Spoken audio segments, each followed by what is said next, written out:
Shalom bagimu yang diberkati dan dirahmati Tuhan. Kembali kita berjumpa dalam edisi Renungan Pagi Penyejuk Iman.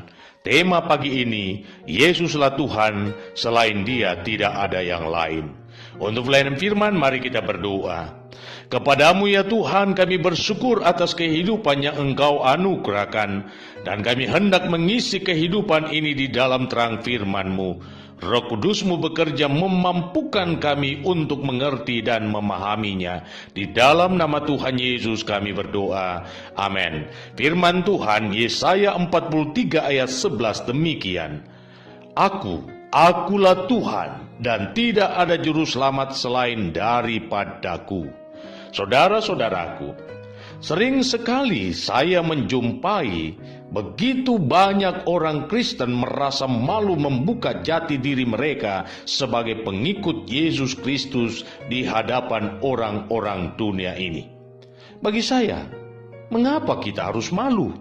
Sebagai pengikut Yesus Kristus, sebagai orang Kristen, seharusnya kita berbangga diri. Sebab kita memiliki Allah yang dengan tegas memberikan jaminan akan keselamatan. Bukan hanya untuk kehidupan sekarang, tetapi juga kehidupan di masa yang akan datang.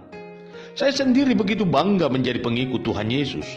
Karena hanya Dia yang berani mengatakan ego eimi untuk menunjukkan hakikatnya sebagai Tuhan.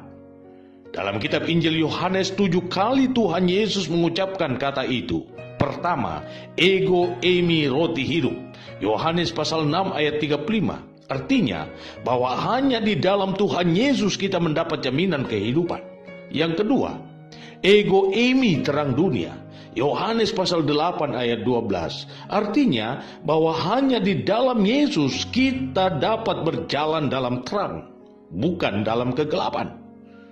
Yang ketiga, ego eimi pintu. Yohanes pasal 10 ayat 9. Artinya bahwa hanya melalui Yesuslah kita dapat masuk dalam kerajaan kekal.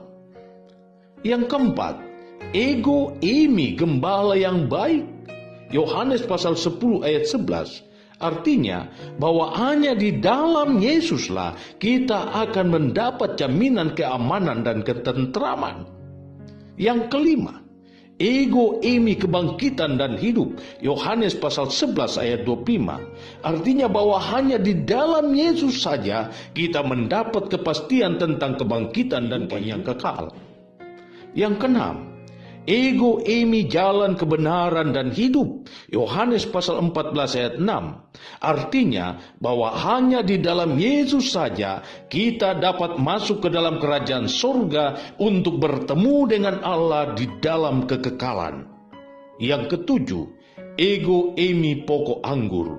Yohanes pasal 15 ayat 1. Artinya bahwa hanya di dalam Yesuslah kita mendapatkan jaminan kesejahteraan dan kepenuhan dalam hidup.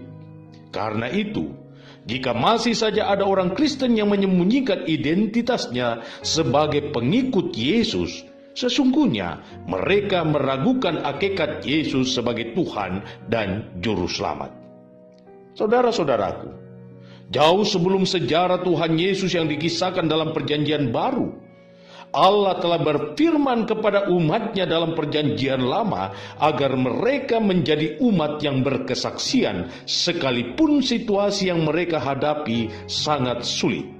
Mereka harus tegas menyatakan bahwa Tuhan yang mereka sembah adalah Allah yang baik. Ya, mereka harus meyakini dalam diri mereka masing-masing bahwa tidak ada Allah yang lain yang olehnya mereka diselamatkan selain Allah Yahweh.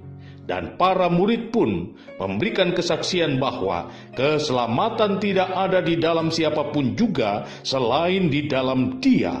Sebab di bawah kolong langit ini tidak ada nama lain yang diberikan kepada manusia yang olehnya kita dapat diselamatkan. Kisah pasal 4 ayat 12. Ya, saya tetap berpegang pada apa yang diberitakan oleh Alkitab, bahwa barang siapa percaya kepada Yesus, ia tidak akan mengalami kebinasaan, melainkan akan beroleh kehidupan yang kekal. Tugas kita sekarang adalah mengerjakan keselamatan yang telah kita terima dengan takut dan gentar. Ini adalah proses yang harus terus kita kerjakan seumur hidup kita. Karena keselamatan yang kita terima bisa saja hilang bila kita tidak konsisten hidup di jalan Tuhan. Jika saat ini kita mulai menyimpang dari jalan-jalan Tuhan, mari segeralah sadar. Ada kalanya Tuhan harus menegur dan memperingatkan kita dengan keras. Bersyukurlah dan jangan memberontak, sebab Tuhan lakukan ini dengan maksud dan tujuan yang jelas, yaitu membentuk dan memurnikan hidup kita, sehingga karya keselamatan yang sudah Ia kerjakan tidak menjadi sia-sia. Karena itu saya hendak tegaskan hal ini kepada Anda. Janganlah takut jika Anda dihinakan orang karena imanmu kepada Yesus.